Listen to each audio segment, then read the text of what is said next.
This is me sitting out on a rickety speedboat with our tour guide, Vinnie, going full Leonardo DiCaprio on this bitch to one of the most iconic songs of the Titanic.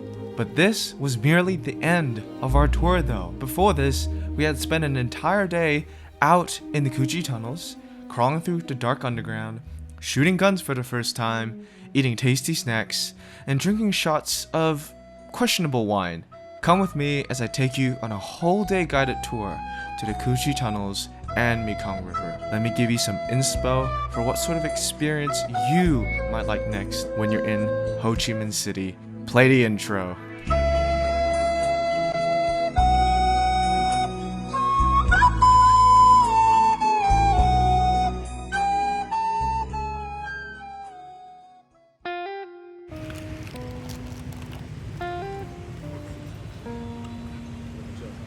Now, the day started off early at 7 a.m. for me and the boys, but lucky for us, we got picked up by Vinnie and our driver in a black van. Our travel group was a cozy group of 7, and if that sounds like your thing, definitely have a look out for small groups like this, where guided tours are in groups of 7, maybe even less.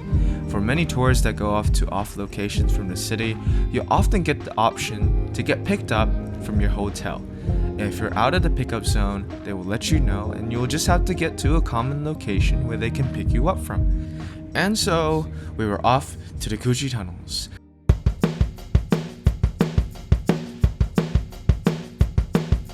We will reach the Qui Trinh tunnels after an hour's drive, and the sun gave us a very, very warm welcome, but we were all excited to be proud Vietcong members, because who wouldn't be? So, we started our induction process by checking out the famous forest manholes. If you have the lats of Sam Sulek, you'll probably have to give up on your military dreams early. Down there. Arm straight, smaller your shoulder, and then you squat down, you squat up again. Don't turn right, because if you do, you go to Melbourne. Go to Melbourne, bro. Okay. That's crazy. Turn left, you go to Poland. But unfortunately, probably all of us would have failed back in those times because the actual size of these manholes are almost half the size of what tourists get to see. I said it's half smaller than the one that we get down before. If you put your leg like this, It's less than it two. just perfectly fit your leg, not your body. If you put it like this, not even fit. See, it's just bigger than your leg and fit. We saw various spike traps that wouldn't have hesitated to make us into skewers, should we be unfortunate enough to meet one of them one day. A tank that was really cool and many people got to get on top to take videos and photos. Now there were certainly many more side things that we could have gone to, but he wanted us to the main attractions and to get ahead of the crowd, such as this shooting range. Jeez.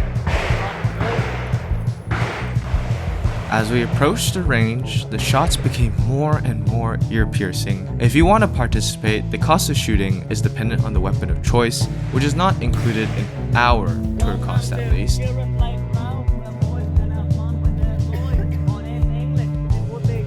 The weapons range from AKs to machine guns, and the price depended on which one you chose. They were asking for 60,000 dong per bullet on the AK-47 at least. To me, it wasn't even the fact that it was my first time shooting a gun that shocked me, it was the fact that they gave no prior instruction or safety briefing on our AK-47s. My recommendation is that 10 bullets can still go extremely fast, so try not to hold down the trigger for more than 2 to 3 seconds.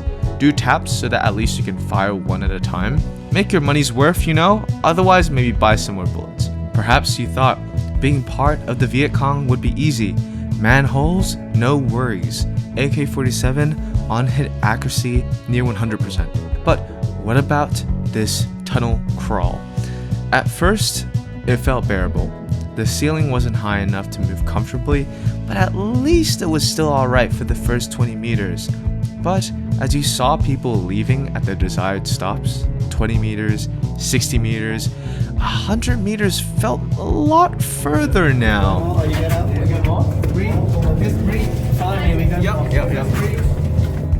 And I started to regret my decision, of course. I'm not a claustrophobic person, by any means. Funnily enough, there was air conditioning midway through it. That's nice. We got air conditioner in here. What the hell? Yeah. For the next 50 meters, I would be holding down a goddamn gimbal, crouching my ass on a 50 to 60 centimeter tunnel, with moments where I'll be kinda crawling with a backpack, sweating my ass off.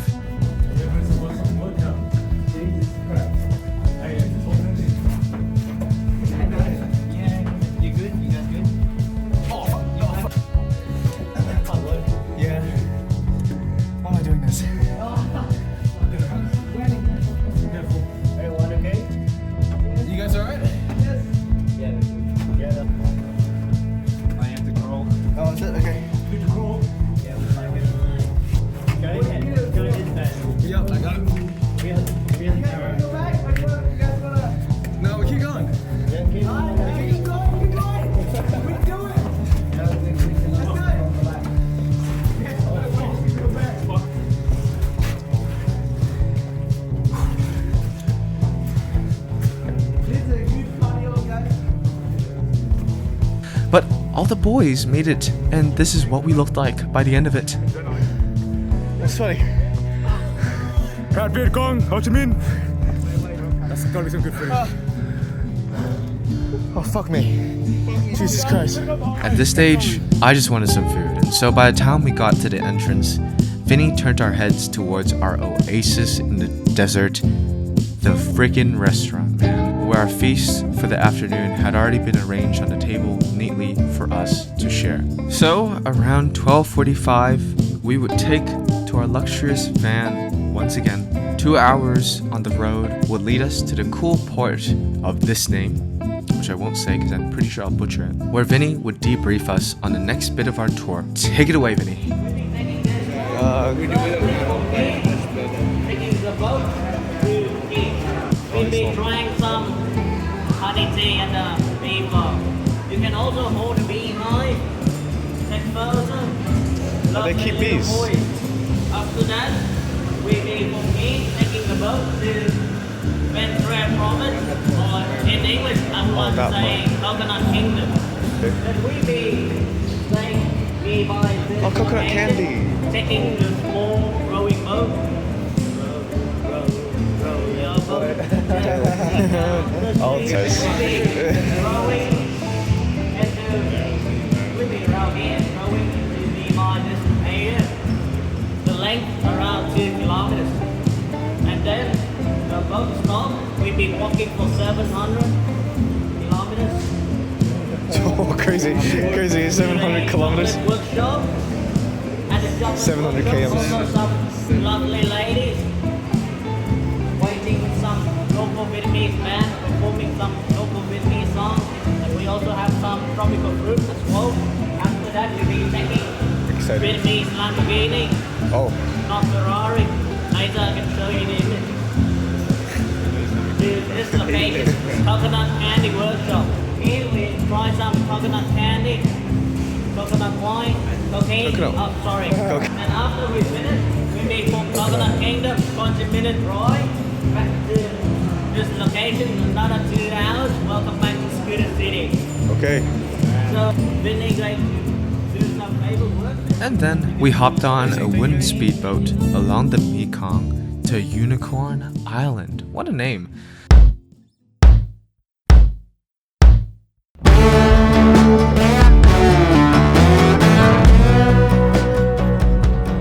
Although it ain't anything luxurious, we did get fresh coconuts on our way on the boat to the island. From here on out, it was all snacks and experiences. As we arrived, we got acquainted with some bees, the same bees that gave us this delicious honey, maybe, we would try later in this tea. First, a generous amount is poured in, then a spoonful of bee pollen, which was really interesting, never seen that before. My guy squeezes then a whole juicy kumquat and fixes it up to the top with jasmine tea. Probably the only hot drink I would have had in Vietnam. Personally, I loved every bit of it. The pollen added a slight savoriness to the drink, but along with the kumquat, it really helped balance the strength of the honey that I think otherwise would have been way too sweet actually. Here are some products that you could buy to support the farm itself. So they offered honey-coated banana chips, honey peanut chunks, the pollen, honey itself, and royal jelly, which I have heard of, but I've never seen it in person. We then hopped on another boat, one that was much smaller, much closer to the water, and much cozier. And off and away, along the Mekong, in search for some cacao and coconut treasures. As we emerged from the river groves, we entered one of the many canals along the Mekong River, where cool gates like this are built. But here's what Kai had to say. That gate is to stop the salt from the ocean to the water. Ah, Like So you don't open it. when the salt, because there's some level of salt water is only allowed to into the Yep. so they can like feed the coconut water and feed the rice Paddies. yeah. And when it gets too salt, they're gonna That's really cool. So we would disembark our rowing boat and moved inland into the coast of the Ben Tre province. We would walk through the local area, seeing fruits of the local labor, their homegrown pomelos, papayas. We would pass by local housing that kind of doubled as their own farm estate. A pleasant walk would take us to a restaurant area where they would sell cacao products. We tried some really nice chocolate that didn't taste artificial. It was really nice actually. The salted chocolate was my personal favorite. They sold chocolate bars for 1 for 40,000 dong, or you could get a snatch a deal for 3 for 100,000 dong. Chocolate syrup, there was also cacao tea, many other cacao products actually, and even cacao cosmetics, which I didn't know existed until now. Here's the boys trying out raw cacao flesh, which I didn't try, they did. It tastes like sometimes you get like a multivitamin. It tastes like they get a bit sour. It's sour. I don't know. Just something. Just say words. True. White. Yeah, it was a bit. But it's Slime. texture, but it's very slimy. smooth. It's like They also sold their own wine, which of course had your typical snake, frog, cobra marinating right inside of it. I tried a shot that it was actually surprisingly okay. It was nowhere near as hard to swallow as some other wines you can buy at your Dan Furphy's or wherever you get your wine, I suppose. But if that's not your cup of tea, maybe try out some of their cacao flavored or banana flavored rum. Then Vinnie sat us down, and 3 lovely ladies with a band of musicians behind them would perform for us some great traditional Viet music while we enjoyed some fresh tropical fruits. The ladies even performed an English song at the end, because apparently in the past people have complained about no English music, and I was like, what the actual fuck? Bro really thought he'd go into the jungles of Vietnam to listen to English music? Anyways, we appreciate you ladies and musicians. You keep rocking what you're rocking. We would later hop on a discount Lambo, as Vinnie would say, driving through the main road of this area to the coconut candy factory. We got a crash course of how they make the candy to the kinds of machinery they use. And of course, we tried out their products. The best of the best. They wrap candies in these rice papers, which I'm telling you, it looks like plastic, but it isn't plastic. It just doesn't taste like anything, and it's edible. And of course, they also had coconut wine. And it'd be a shame to leave this place without trying it. And so, the group banded together to mark an end to this great adventure so far. Bye. Yo.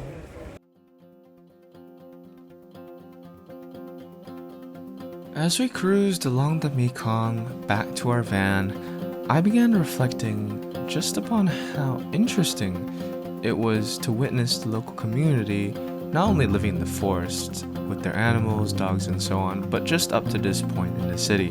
Whatever kind of money they get goes back to renovating the family home or to the family itself, which is apparently one of the biggest honors you can do for your family.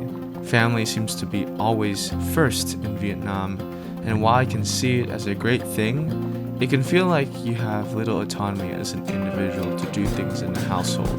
This is neither a critique nor suggestion, but my thoughts after a few days here so far, at least as an outsider. The Mekong definitely feels like such a place of history, culture, with so much of it that I've yet to explore. These locals do work very hard, and for sure they rely at least to some degree off tourism. Now look, I don't know how bad or good business is, but do show them the appreciation for their work and craft.